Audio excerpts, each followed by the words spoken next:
Son communiqué, le ministère chinois des Affaires étrangères a annoncé que les 10 ressortissants de l'Union européenne sanctionnés et leurs familles sont dorénavant interdits d'entrer dans la partie continentale de la Chine, les régions administratives spéciales de Hong Kong et Macao.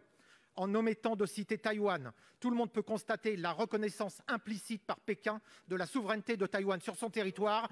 Rien ne devrait donc plus s'opposer à ce que Taïwan siège à l'OMS et Interpol. Merci, Monsieur le Président, Monsieur le ministre de l'Europe et des Affaires étrangères. Petite frappe, hyène furieuse. Voilà le langage fleuri utilisé par l'ambassade de Chine pour qualifier le chercheur Antoine Bondaz. À la suite de son rapport, Taïwan, une puissance diplomatique à part entière. Parallèlement, cette ambassade a adressé une lettre à notre groupe sénatorial d'études et de contact avec Taïwan. L'ambassadeur de Chine, Lu Shai, s'oppose fermement au déplacement de sénateurs français à Taïwan. Il a menacé ensuite ceux qui s'y rendraient.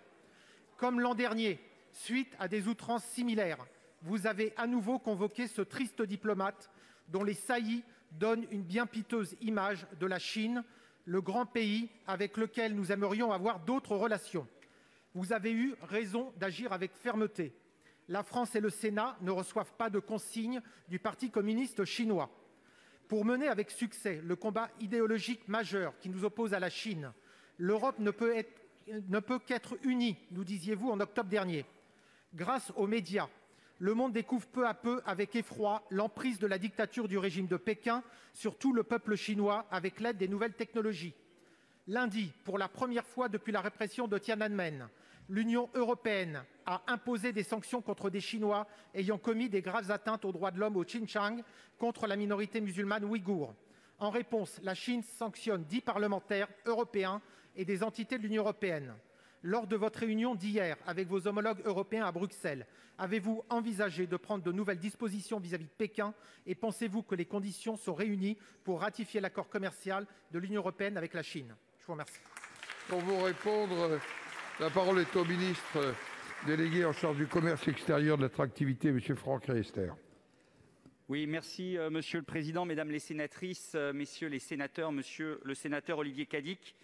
Jean-Yves Le Drian est retenu dans le cadre de réunions au sein de l'OTAN. S'agissant de l'ambassadeur de Chine, Monsieur le sénateur, comme vous et comme tous nos concitoyens, j'ai été profondément choqué par ses récents propos et sa conduite. Je rappelle devant vous l'évidence. Les parlementaires français décident librement de leur projet de déplacement et de leurs contacts. Ces propos inacceptables de l'ambassadeur ont valu à M. Lu Shai une convocation hier matin, comme vous l'avez rappelé, au ministère de l'Europe et des Affaires étrangères. Il a été sommé de prendre la mesure de la gravité de la situation.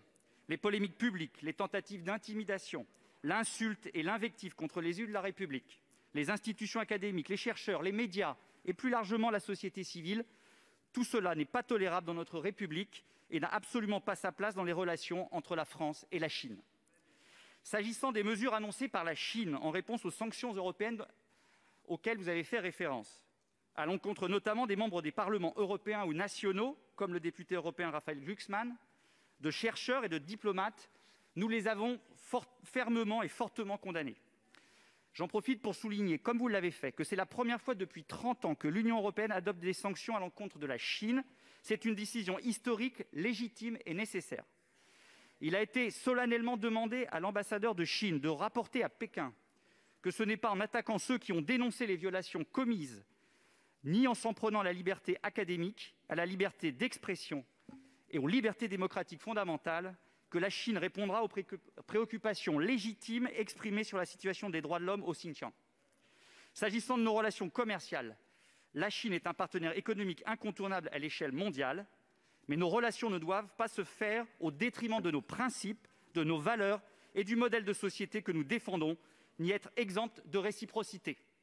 En ce qui concerne spécifiquement l'accord d'investissement entre l'Union et la Chine, nous considérons que les derniers développements graves, notamment les sanctions contre les parlementaires européens, nous confortent dans notre volonté d'être très fermes sur nos exigences, notamment sur le travail forcé, dans les discussions à venir. Monsieur Cadic. Merci beaucoup pour votre réponse, Monsieur le ministre. Dans son communiqué, le ministère chinois des Affaires étrangères a annoncé que les 10 ressortissants de l'Union européenne sanctionnés et leurs familles sont dorénavant interdits d'entrer dans la partie continentale de la Chine, les régions administratives spéciales de Hong Kong et Macao. En omettant de citer Taïwan, tout le monde peut constater la reconnaissance implicite par Pékin de la souveraineté de Taïwan sur son territoire. Rien ne devrait donc plus s'opposer à ce que Taïwan siège à l'OMS et Interpol.